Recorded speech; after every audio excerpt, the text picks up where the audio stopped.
Hello students. इस video में हम बात करेंगे जीएनएम के माइक्रोबायोलॉजी जो सब्जेक्ट है उसके फर्स्ट चैप्टर की, that is introduction to microbiology. तो इसमें हम सबसे पहले देखेंगे माइक्रोबायोलॉजी के डेफिनेशन को। तो देखो फ्रेंड्स, माइक्रोबायोलॉजी की डेफिनेशन क्या होती है। जब भी हम माइक्रो ऑर्गेनिज्म्स की स्टडी करते हैं, क्या करते हैं, माइक्रो ऑर्गेनिज्म क्या होते हैं कि जो छोटे छोटे ऑर्गेनिज्म होते हैं जो डिसीज़ कॉज कर सकते हैं ह्यूमंस और एनिमल्स में, जिसको हम नेक्ड आई से कभी देख नहीं सकते। तो जब हम इन माइक्रो ऑर्गेनिज्म की स्टडी करते हैं उसको हम बोलते हैं माइक्रोबायोलॉजी। और इसकी कुछ मेन ब्रांचेस आती हैं माइक्रोबायोलॉजी की। सबसे पहले हमारे पास आती है बैक्टीरियोलॉजी।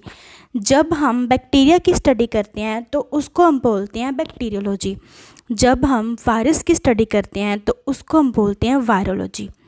और जब हम फंगस की स्टडी करते हैं उसको हम बोलते हैं माइकोलॉजी।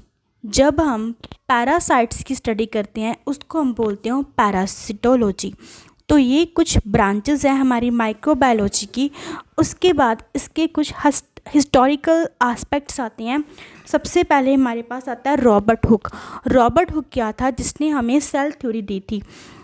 इसके पास उस टाइम पे ना कोई कैमरा था, ना इसके पास कोई स्मार्टफोन था, फिर भी इस बंदे ने क्या हमें दिया, सेल थ्योरी दी बाय यूजिंग क्रूड माइक्रोस्कोप। इस बंदे ने, रॉबर्ट हुक ने क्या किया कि इसने एक क्रूड माइक्रोस्कोप मतलब कि वो बड़ा ही सिंपल सा माइक्रोस्कोप था जो इसने यूज़ किया था। वो इतना परफेक्ट नहीं था, बट उससे इसने क्या किया, सेल थ्योरी, इसने हमें सेल थ्योरी का आइडिया दिया। सेल थ्योरी मतलब कि जितने भी हम लिविंग थिंग्स हैं वो सेल से मिलके बनी हैं। बट इसकी जो थ्योरी थी उसकी एक लैकिंग थी। लैकिंग क्या थी कि इसके पास इतना अच्छा माइक्रोस्कोप नहीं था। इसके पास एक पुअर सा माइक्रोस्कोप था जिसके हेल्प से इसने ये तो पता लगा लिया, इसने सेल थ्योरी का तो पता लगा लिया, बट ये बेचारा माइक्रोब्स को नहीं देख पाया। Could not see the microbes because इसके पास इतना अच्छा माइक्रोस्कोप नहीं था। बट फिर भी इसने हमें सेल थ्योरी के बारे में बताया। अब इसने सेल थ्योरी कैसे डिस्कवर की थी इसका मैं थोड़ा सा बताऊंगी, मैं ज़्यादा डीप में नहीं जाऊंगी।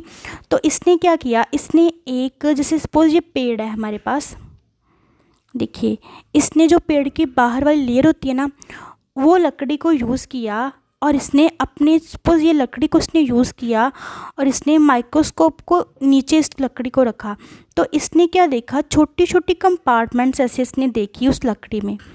तब इसको एहसास हुआ, इसने हमें उस आइडिया से क्या दिया, इसने जो इसको छोटी छोटी कंपार्टमेंट ये दिखी, इसको इसने सेल्स का नाम दिया।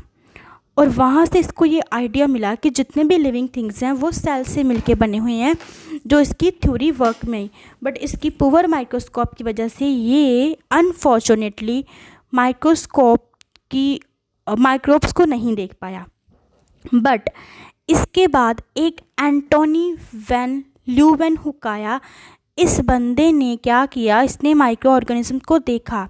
इसने कैसे देखा, इसने अपने हाथों से एक ग्लास का सेल्फ मेडेड, ये एंटोनी ने क्या किया, इसने सेल्फ कंस्ट्रक्टेड, क्या कहेंगे हम, सेल्फ कंस्ट्रक्टेड माइक्रो ऑर्गेनिज्म तैयार किया।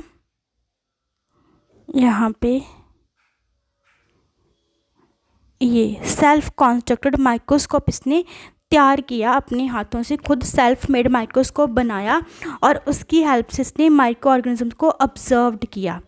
ये फर्स्ट पर्सन था जिसने माइक्रो ऑर्गेनिज्म को ऑब्जर्व किया था। इसको हम डच क्लॉथ मर्चेंट और साइंटिस्ट के नाम से भी जानते हैं। डच क्लॉथ मर्चेंट इसको इसलिए बोला जाता है क्योंकि ये क्लॉथ का काम भी करता रहा था, बट इसके पास कोई डिग्री नहीं थी, बट इसके सब पैशन था इस बंदे को कि ऐसा कुछ मुझे करना है। तो पैशन के चलते इसने क्या डिस्कवर कर दिया, फर्स्ट पर्सन बन गया जिसने कि माइक्रो ऑर्गेनिज्म को ऑब्जर्व किया था। किससे, अपने सेल्फ कॉन्स्ट्रक्टेड माइक्रोस्कोप्स थे। अब इसने कहाँ कहाँ माइक्रो ऑर्गेनिज्म को ऑब्जर्व किया, तो इसने फैब्रिक्स में जो टूथपेस्ट की स्क्रैपिंग है, फीकल सैंपल्स हैं, रेन वाटर है, उसमें इसने क्या था, माइक्रो ऑर्गेनिज्म को ऑब्जर्व किया। और इसने क्या किया, जो भी इसको वो छोटे छोटे टिनी लिविंग क्रिएचर्स मिले थे ना, उसको इन्हें अपने से नाम दे दिया डार्कन्स। इसने क्या नाम दिया उसको? डार्कन्स। जो छोटे छोटे टिनी लिविंग क्रिएचर इसने देखे थे माइक्रोस्कोप के अंडर, उसको इसने नाम दिया था डार्कन्स। बट उसके बाद लेटर ऑन इसने डार्कन वर्ड्स को क्या कर दिया? ट्रांसलेट कर दिया गया by Royal Society of London as animalcules. तो ये रॉयल सोसाइटी ऑफ लंदन सी, उसने इस डार्कन वर्ड्स को इस वर्ड में चेंज कर दिया। उसके बाद हमारे पास आता है ट्रांजिशन एरा। तो जो ट्रांजिशन एरा है उसके बारे में क्या था कि the majority of transition era, इसमें क्या था, इसमें बहुत डिबेट चली है। इस एरा में क्या हुआ कि बहुत डिबेट चली है, बहुत डिस्कशंस चले हैं, आपस में मतभेद चले हैं। डिबेटेबल थ्योरी क्यों किसको बोला गया है कि इस टाइम पे बहुत सारी डिबेटें चली थी साइंटिस्टों के बीच में, किसको लेके? स्पॉन्टेनियस जनरेशन थ्योरी को लेके। जो स्पॉन्टेनियस जनरेशन थ्योरी थी उसको लेके बहुत सारे मतलब इनके बीच में चली थी डिबेटें, क्योंकि कुछ साइंटिस्ट का मानना था कि ये थ्योरी रॉन्ग है और कुछ साइंटिस्ट का कहना था कि नहीं ये बिल्कुल सही है। अब ये स्पॉन्टेनियस थ्योरी है क्या? पहले तो हम ये जान लें कि आखिरकार ये स्पॉन्टेनियस थ्योरी क्या थी। तो स्पॉन्टेनियस थ्योरी बेसिकली बेटा क्या थी, इसने हमें क्या बताया? तो इस थ्योरी का मतलब सिंपली अगर मैं बात करूं तो ये थ्योरी ये कहती थी कि जो भी लिविंग थिंग्स हैं वो किसी नॉन लिविंग थिंग्स से बनी हैं। इसका ये था, इनविजिबल लिविंग ऑर्गेनिज्म थे। बट बाद में ये थ्योरी रॉन्ग ही प्रूफ हुई थी। इसका सिंपल सा मतलब अगर बोलूँ तो इसका कहना था कि बिना माँ बाप के, मतलब पेरेंट्स नहीं हैं बट ऑफ स्प्रिंग्स हैं, तो ऐसा कैसे पॉसिबल है। ये सोचती थी कि जितने भी लिविंग थिंग्स हैं या कुछ भी हैं वो किसी नॉन लिविंग थिंग्स से ही प्रकट हुई हैं। बट ऐसा नहीं था। सपोज़ एयर से कुछ पैदा हो गया, अगर पानी में से फ्रॉग आ गया तो वो नॉन लिविंग थिंग्स से पैदा हुआ है। बट ये spontaneous generation theory wrong proof हुई थी, क्योंकि ऐसा कुछ नहीं हुआ था। इस पे बहुत सारी जो हमारी वो चली थी, डिबेट चली थी साइंटिस्ट के बीच में कि ऐसा कुछ नहीं होता। इसको बहुत सारे जो साइंटिस्ट थे वो इसके मतलब हक में भी थे, बहुत सारे इसके हक में नहीं भी थे, क्योंकि इसका बिलीव था कि जितनी भी लिविंग थिंग्स हैं वो सडनली नॉन लिविंग थिंग्स से बनती हैं। भला ऐसे कैसे पॉसिबल है? Living things non living things से कैसे बन सकती हैं? ये थ्योरी रॉन्ग प्रूफ हुई थी बाद में। अब यहाँ पे एक साइंटिस्ट था जोहन निदम, उसका क्या नाम था?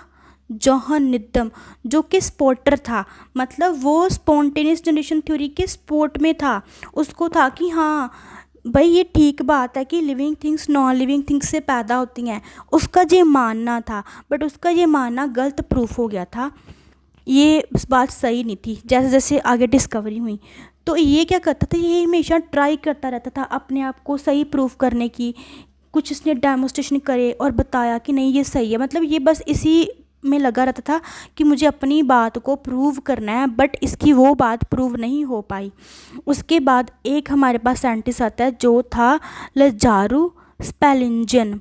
अब ये क्या करता है, ये इटालियन था जो कि बिल्कुल अपोज था। किसके अपोज था? मतलब जो कि विरुद्ध में था। जो ये निदम था ना, रिदम के व्यू से बिल्कुल विरुद्ध में था। ये उसका विरोध करता था कि जो ये बोल रहा है ये सही नहीं है। उसका ओपिनियन उसने एक्सेप्ट नहीं किया, उसका ओपिनियन को एक्सेप्टेड नहीं किया बड़े टाइम तक।